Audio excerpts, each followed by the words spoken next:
I don't, I don't want this to end. Mm. Well, fortunately, we did not remain long in Oliver. We were able to find a very resident who had delivered the last of his cargo to the city, and he offered to give us a ride back. We took it easy as we relaxed on the back of the wagon. I was still emotionally fatigued, but did my best to remain engaged in conversation, especially since it now tackled more sensitive issues. The wagon ride was smooth, but wherever a jolt or bump happened, I would steer bolt upward. However, I was able to have a nice nap for a little while. My silence fosters as I hear the Marty's and Kier's voice drift in and out. Bringing it up to Master Celio, it's about time that Seraphis looked beyond the skylines. Annoying. Good luck getting them involved, pompous dragon kind. What really concerns me is how Heavenkind even found the Seraphis remains.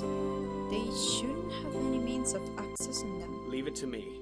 I'll see if Master Bedros will arrange a meeting. Right, and I'll have to break this to Master Kaya gently. She'll be even more reluctant getting involved. I can imagine her reaction. Oh my, this is why you shouldn't interact with Heavenkind.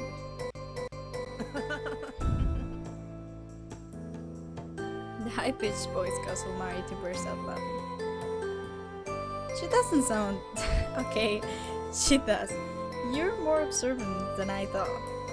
I heard an exasperated groan. Because she's always with Master Bedros, and I'm stuck listening to her uptight. Oh, you're up. Planning to sleep the whole afternoon away? I yawned, rubbing my eyes as I surveyed our location. We were passing through the birch forest near Barry, and I was leaning against Kier's shoulder. Ilmari was sitting across from us, his hands folded into his lap. Yeah, I'm up. What were you two discussing? Well... Just, a lot of stuff we have to do once we return. Sooner the better. His face fell as he said that, but he forced a smile to reassure me. And Kier was entertaining me with his imitations. I wasn't even trying, but I could probably do better than Aura. I thought back to the scene in the forest when I poked fun at him during a meal. I admit it wasn't the most accurate impression. Kier grinned decently. Hi, I'm Aura Lee for Barry. I let my sword do the talking and I elbowed him and grumbled. I deny all that. Elmari found the whole thing amusing. Me, imitate me. Kier and I exchanged a smirk. I have a question. I have another question. I did not ask that many questions. Do I? Elmari, there was another. The weapon back abruptly and I pulled upright, clutching my chest to quell my reaction. The starting hand grabbed my shoulder and Kier eased me back to my original sitting position. Whoa! You okay? It was only a jolt. I heard the tribal apologies, but I waited for my heart to calm down. Yeah, I just didn't expect it. As I drew off, I turned toward Kier only to see his face peering at mine, causing my cheeks to blush. I quickly glanced away, because this is an hour of my game. I hear a polite call. As Ilmari interrupted the flustered atmosphere. I hope you don't mind me asking. Where did this fear of earthquakes originate? Sorry to pry, you don't have to answer if you don't want to. It's alright, it's not casually brought up, since it's rare for me to get caught in earthquakes or tremors. I am an hermit until I figured out a good beginning point. It started when... well, while I was younger.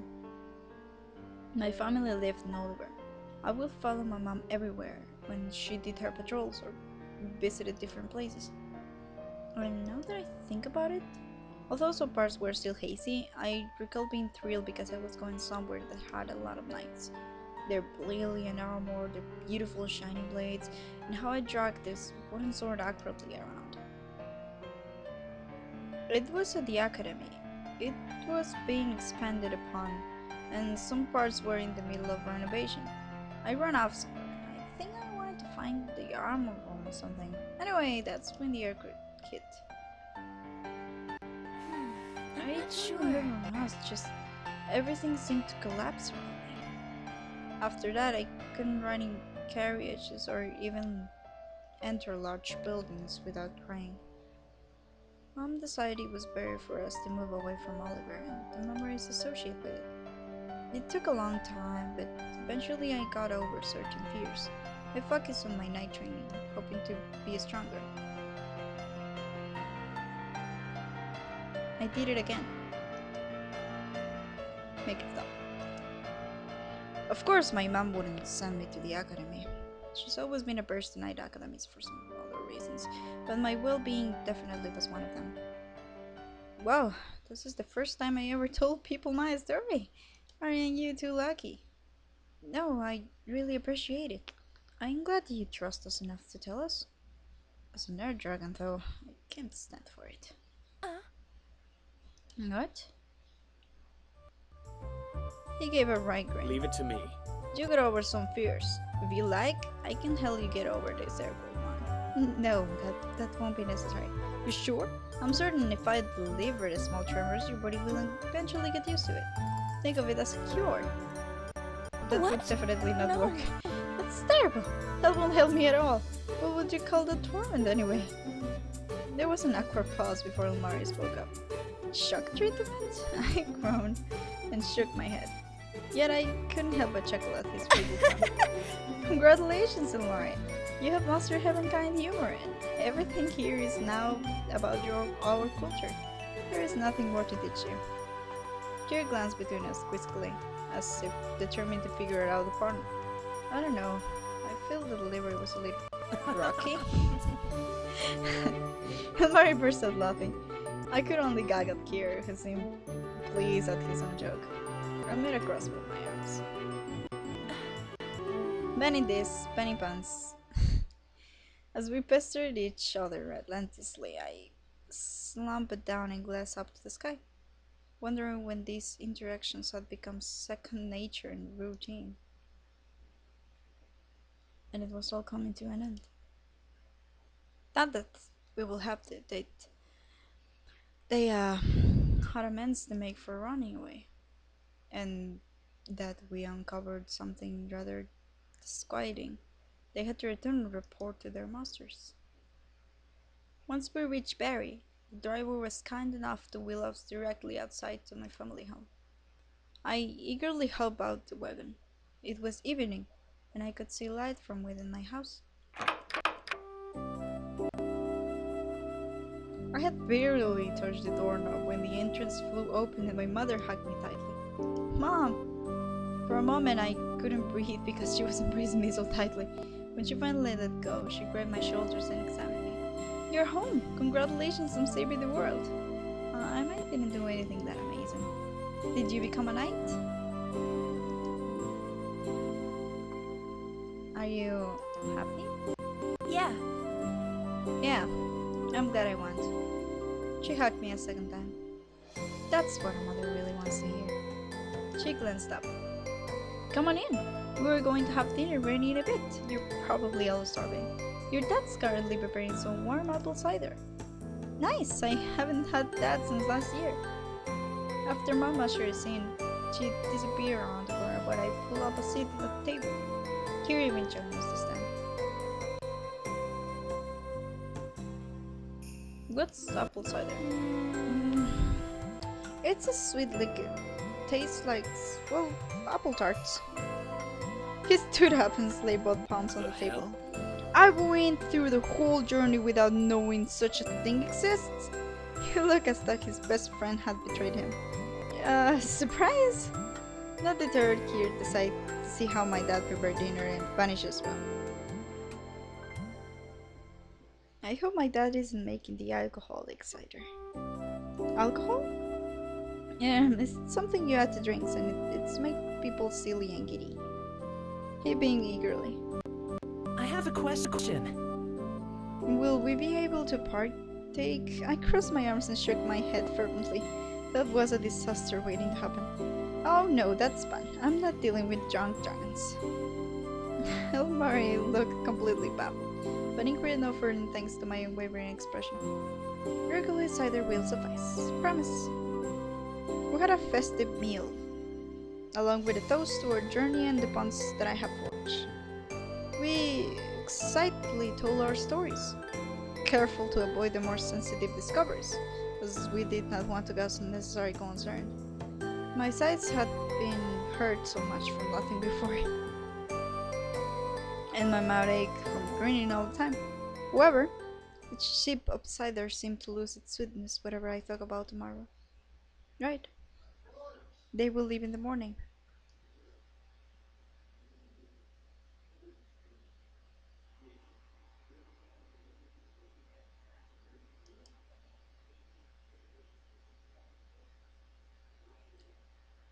When dinner was concluded, I urged my friends to get some fresh air, since I would help with the cleanup. They would probably want some time to themselves to reflect or visit the location anyway. I dropped up to my room and laid my back out. Everything felt so familiar and welcoming, like I have never left.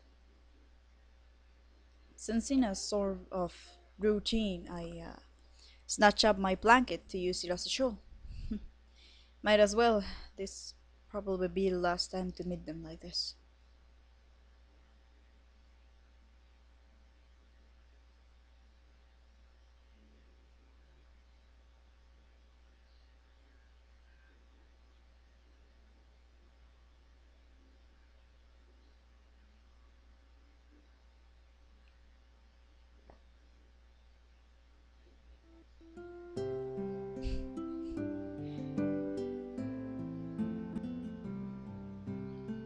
Mary was settled by one of the apple trees, its orange leaves visible when in the dark.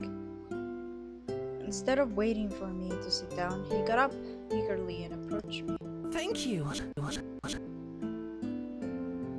Thank you for coming out to see me. I wasn't sure if I should bother you at your house. I wouldn't have mind. Soaking in the scenery one last time? Yes, I love it here. I'm not sure where I'll be allowed to visit another Heavenkind town before. Again.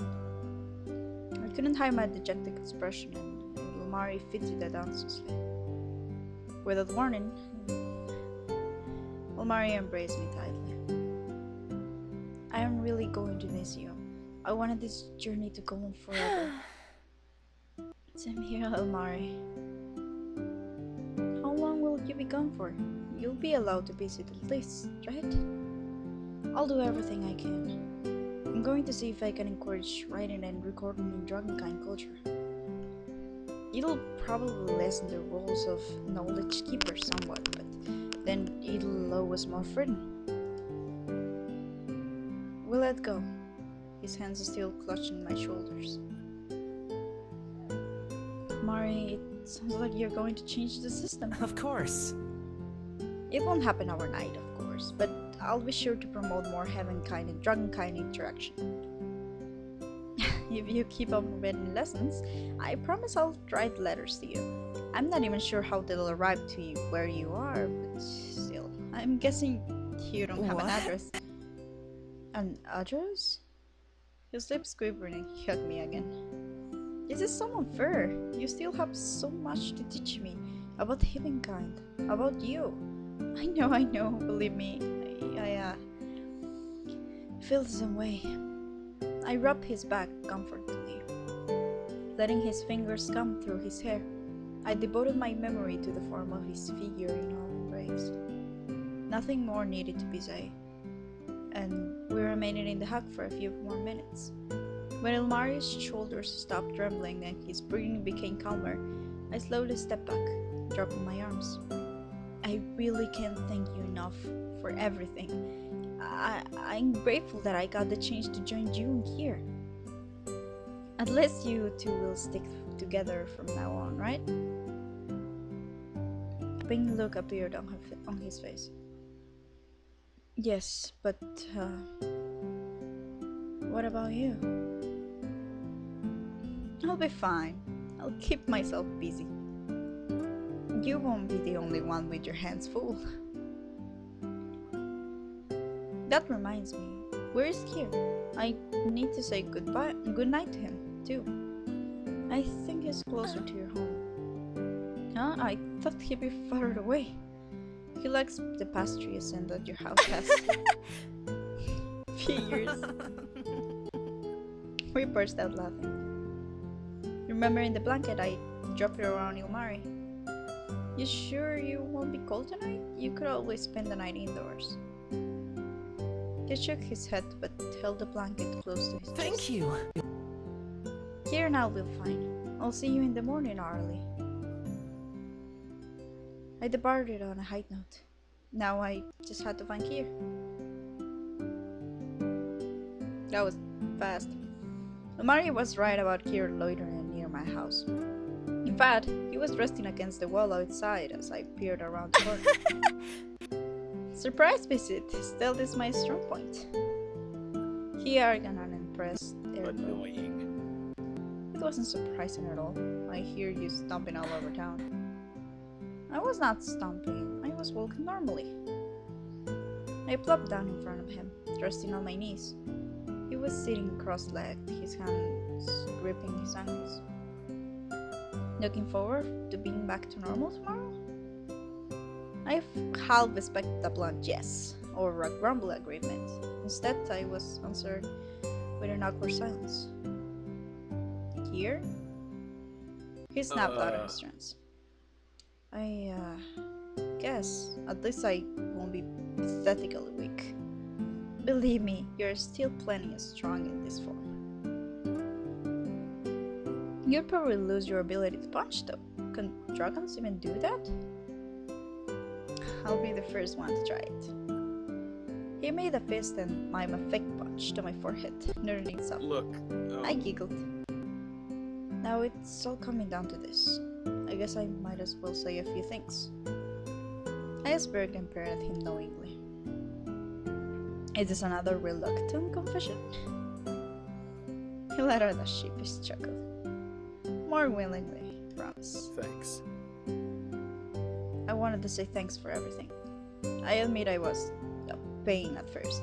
I probably didn't make it easy for you, right? Right! Thank you. You didn't have to agree so quickly. I guess I was really quarrelsome. I regret not opening up to you earlier. I feel like I created a lot of pleasant memories. I gave him a lap punch in the arm to dissuade his conviction. What are you talking about? I look fondly on them all, even our bickering and petty arguments. I like to think we've matured since then, at least a little. Speaking about confessing, there's a small question that has been nagging at me ever since we met. I never asked because I knew you would get upset. I'd like to think that Kier now will answer differently. He perked up quizzically. And what's that? Can I touch your ears? His hand met my face, and he groaned loudly. Fine, just for a moment. His ears are actually, wow, they are kind of better than the other one, than Ilmar's.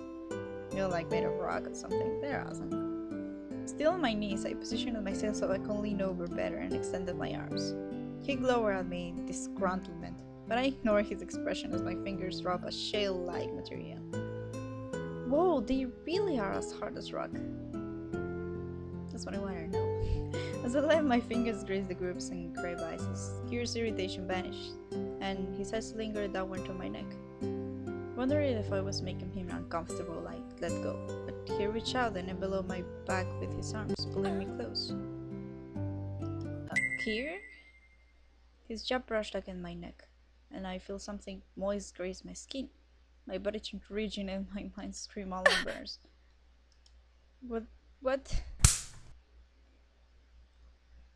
I instantly pushed him and fell on my rear, shuffling back and whipping my neck frantically.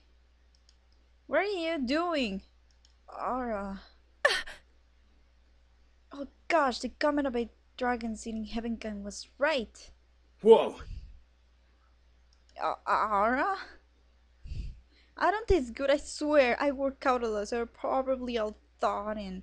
Calm down, I thought we were companions. How could you? It's not like that.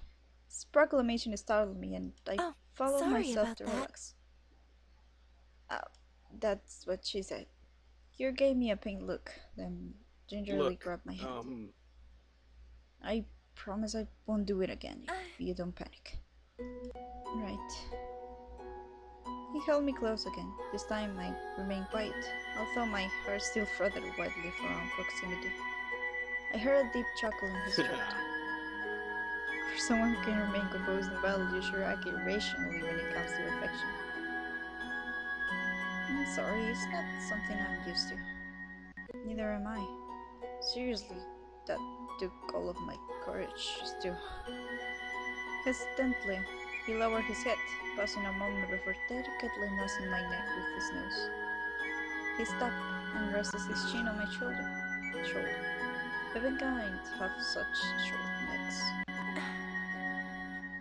Pardon me for not being born a dragon. He pulled away, gazing into my eyes with a pained expression. Why weren't you? Huh? If you were a nerd dragon, I would have asked you to be my. He trailed off and gave a defeated smile, resting his forehead against mine. I wish I didn't feel this strongly for you. It's going to make me saying goodbye that much harder. How would Heavenkind express this feeling? I could feel my cheeks burn up as I thought of an answer. Pushing aside the butterflies in my stomach, I closed my eyes and tilted my head. Like this.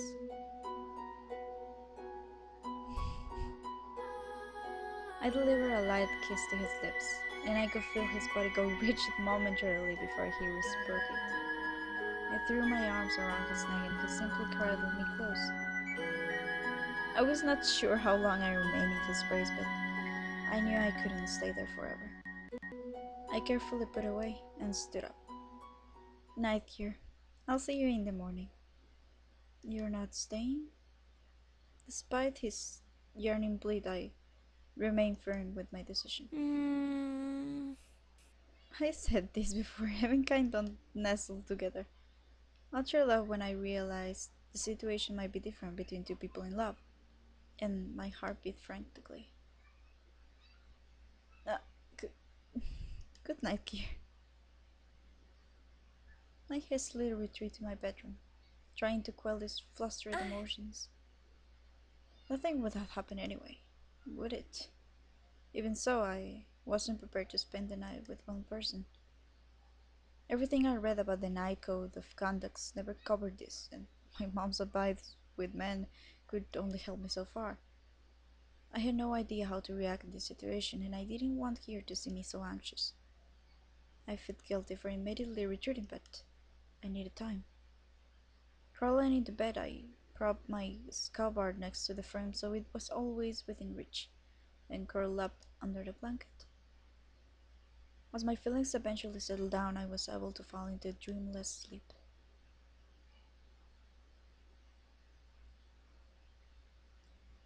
Although I was slowly waking up, my body felt heavy, and I wasn't looking forward to the day ahead.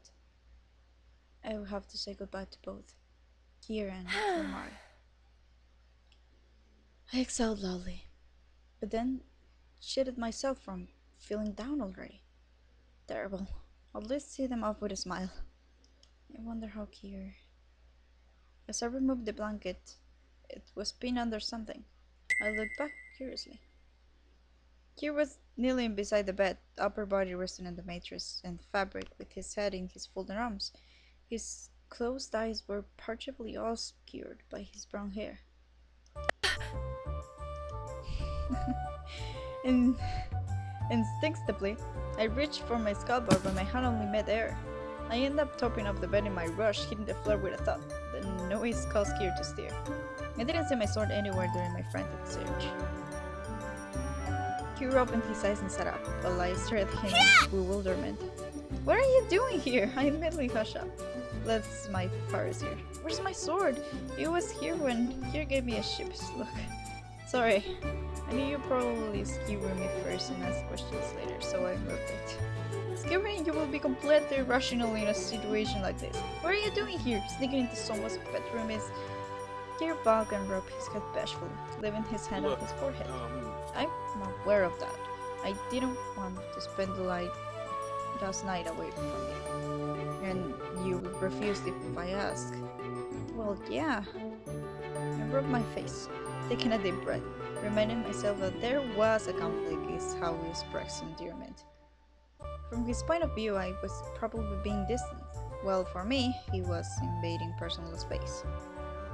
We needed a way to meet him up in the middle. I solved the predicament by throwing a pillow at him. Don't do that, asked me next time. Kier tossed the pillow back, and I cuffed it deftly. It might be a while before I get the chance to ask you again. Good, I might be mentally prepared to say yes then. And to think it used to be you that hated being touched. Because dragonkind bond through touch, and you wouldn't get your grubby hands off me at the beginning. I reflected back to the situation and realized sorry about that. Now that I think about it, sorry I didn't mean to make it awkward for you. I still have a lot to learn about dragonkind. Gear's fingers grazed one his ears pensively. Did the difference bother you? I chuckled and casually tossed my pickle back on the bed. Of course not. Despite some blunders, we always strive to understand each other. Even if dragonkind and havenkind express their affection in different ways. He approached me and comfortably placed his hands on my arms. He leaned in, his face inching closer to my neck before he paused, causing my reaction. I shyly turned to the side, feeling my cheeks were warm. Instead of a nudge like I was expecting, it was a gentle kiss, and he pulled away. His tender expression melted into a wry smile. Thanks for not panicking this time. Thanks for actually giving me a moment to get my bearings. I'll try not to be so nervous next time. We'll definitely be able to see each other again Leave soon, it to me. right? We fell silent, simply enjoying each other's company until one question had pestered me for long enough. I tilted my face so it was closer to his ear. Here, where did you put my sword? He chuckled nervously, and I saw his face turning toward the window. You did not. If I kept it in your room, you would that. I gave him until show and scurried out of the bed. Get fetch Ilmari. I'll meet you up in a few minutes. He mustered a tender smile. Sure.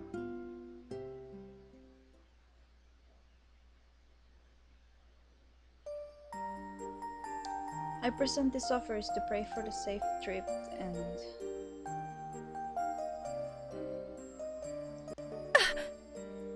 Hey! Kira snatched one of the apple tarts I'd laid out for the dragon altar. But they are an offering to us dragonkind, so they're obviously mine for the taking. No, that's not how it's supposed to work. I futilely tried to snatch the treat out with his outstretched arm, but he placed a hand on my forehead and held me away. Ilmari appeared and smiled at us in amusement. Nice to see us all energetic. Despite that, there was this haunted edge to his voice, and his smile dropped. He approached the altar and, after some hesitation, kneeled down and put the glass down ornament beside the pedestal.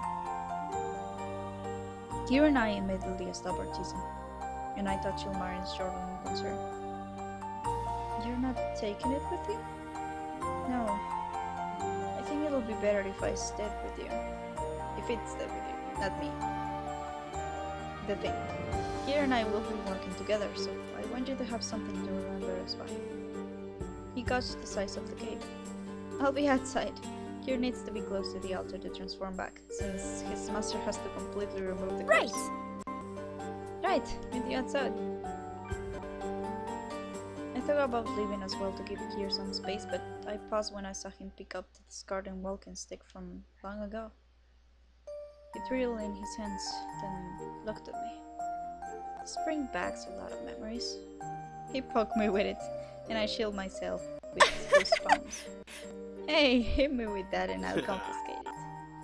He laughed and turned it sideways as he presented it to me.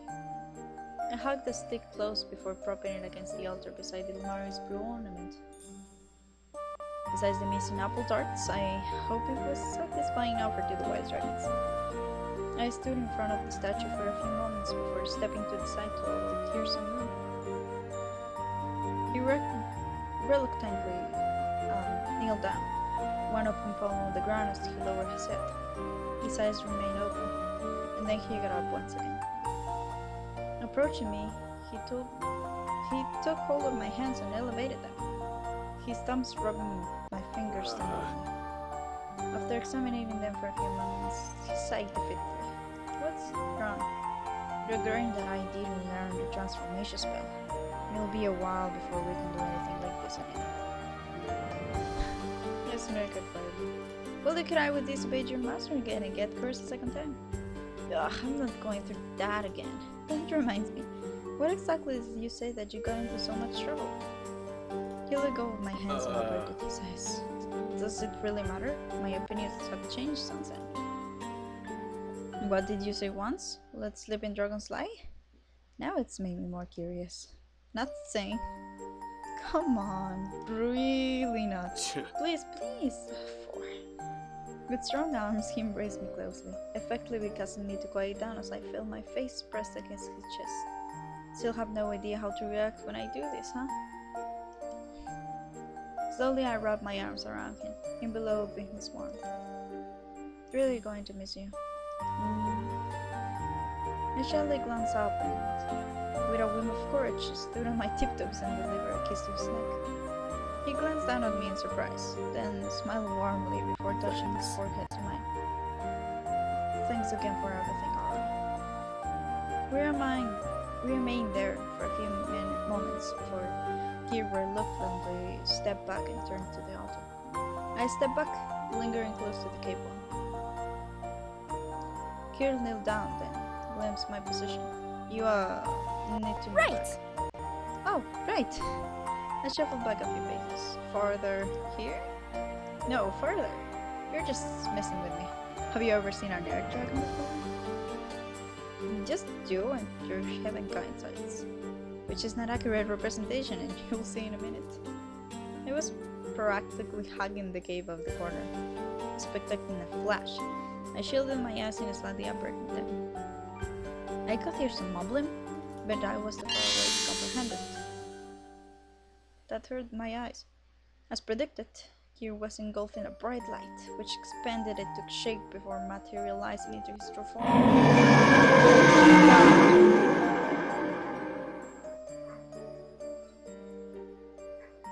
Wow. Okay. Oh. I still love his eyes. Unlike the lithe and serpent-like water dragon, the earth dragon was bulky with powerful limbs, folded wings, and overlapping armor that ran down from its neck to the end of its tail. It had rock-like joints protruding from its elbows and knees. I gaped. I think it says I gasped, but I don't know, and cautiously took a step forward. The ears and the earthy tones remind me of Kier, but I don't underestimate how fearsome he will appear in his true form. Wow. He took a step. His large waist causing the trouble to tremble. I immediately crossed the wall, not wanting to beatiful kneel down in fear. His large eyes widened, and his next step was more cautious, like a cat getting ready to pounce. I know. Tremors aside, I could still take you on a fair fight. I promised no was here, and his head loomed over me before lowering. I'd like you to see you try. His voice was deeper with a natural growl to it, but it was definitely Kier. Kier nudged me with his snout, and I took an unstable step back. Easy there. Sadly, we can't grapple on the grass playfully anymore. Come on, Ilmar is waiting. Once we strolled outside, Ilmari was waiting patiently and quickly approached me before eyeing Kier. I'm ready to go. I mustered a small smile. Yeah, I'll see you two off as well. It'll be nice and welcome until we reach the river. Kier wanted you to give us a ride. Kier flapped his wings indignantly. Aura, your teasing's rubbing off. I was actually thinking the exact him. Can you fly with me at least, please? He folded the wings and grumbled, splinted a claw in the dirt. There's a mountain top I can glide off. My wings are pretty much useless. I gave Kira a blank stare as I slowly registered the news and couldn't hide my disappointment. Aww. What do you expect from an earth dragon? That's like expecting Ilmari to walk on land. Hey! At least I can move around in this form? You on the other hand. I started laughing. At first it was a simple giggle, but it soon grew into a full chuckle. I don't think it was purely from their antics, as I realized that my eyes were moist and blinked away. I'm really going to miss this. I wanted to ask from them to stay, question whether they really have to go back, but I knew it was hard from them too. When we reached the river, Ilmari took a few reluctant steps forward before he drilled around in Thank you. Thank you for everything, Arlie. I promise we'll see you again. I'll help train Kier so he can transform his Sona well. Is it a difficult spell? Ilmari's loud side explained everything, and he eyed Kier warily. We drop our arms apart for our embrace. It'll take time. From now, we have to explain the full situation to our masters, which will most definitely strain the relationships between Dragonkind and Heavenkind. Kier hissed and fluttered his wings. What a hassle. But it's something they should be made aware of now, before the situation potentially gets worse. Or else there will be real tensions to worry about. Makes sense. I jabbed my chest with a thumb. I'll be busy providing services to traveling merchants passing through Berry for now. I'll make sure all shipments go in and out are verified. Not as a glamorous of knighthood, but I think it's important. Let's do this! Now get going. We obviously stalling. I backed away, giving Ilmari some room. The mist enveloped him, and a large shape stretched in gloom before me, following that flash. When the fog had evaporated, Ilmari's neck and head were still visible from above the bar. A thought occurred to me, and I motioned for Kier to lower his ear. Hey Kier, do me a favor. I reached up and bottled his muzzle. Give Ilmari his muzzle. His nostrils flared, but he made a small jerky motion with his head that resembled a nod. Good. If you do, I promise to visit you both, somehow.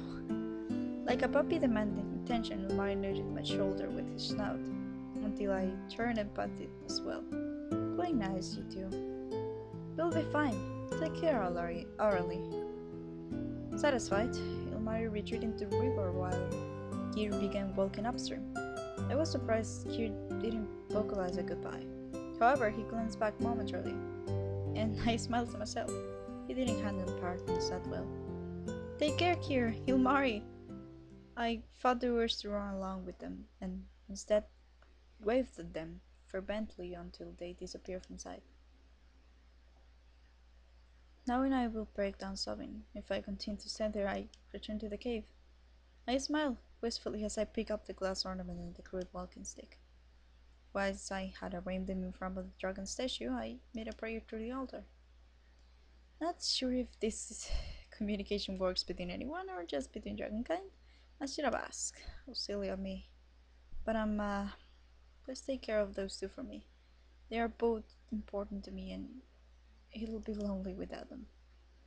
I have a feeling they'll be preoccupied with a lot of things before we can see each other again. Satisfied with the conclusion, I sauntered outside of the altar, with Ilmari's gift in my back and Kira's walking stick in my hand. The vivid redness of autumn had died, replaced by bare trees and noticeable deep in the air. The heaviness I have felt in my heart disappeared, replaced instead by a strong buoyancy. I knew I would secure a new Mario again, Right! but for now, I have to finish my patrol first. Never thought I'd actually miss those. I just wanna tell you how much I appreciate your love.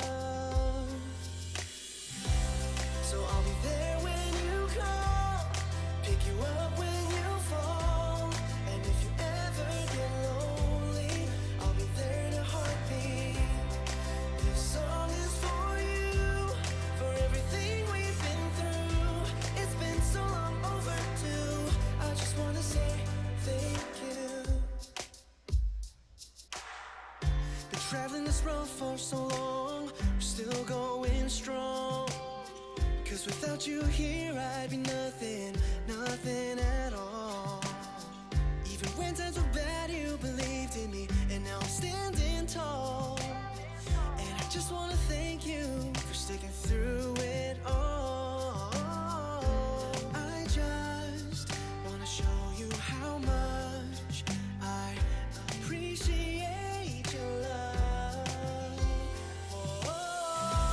So I'll be there when you call, pick you up when you fall, and if you ever get lonely, I'll be there to heartbeat. This song is for you, for everything we've been through. It's been so long overdue. I just wanna say thank you. I know it's not easy, but you were there from the start. I'll take the kindness you've shown me, share the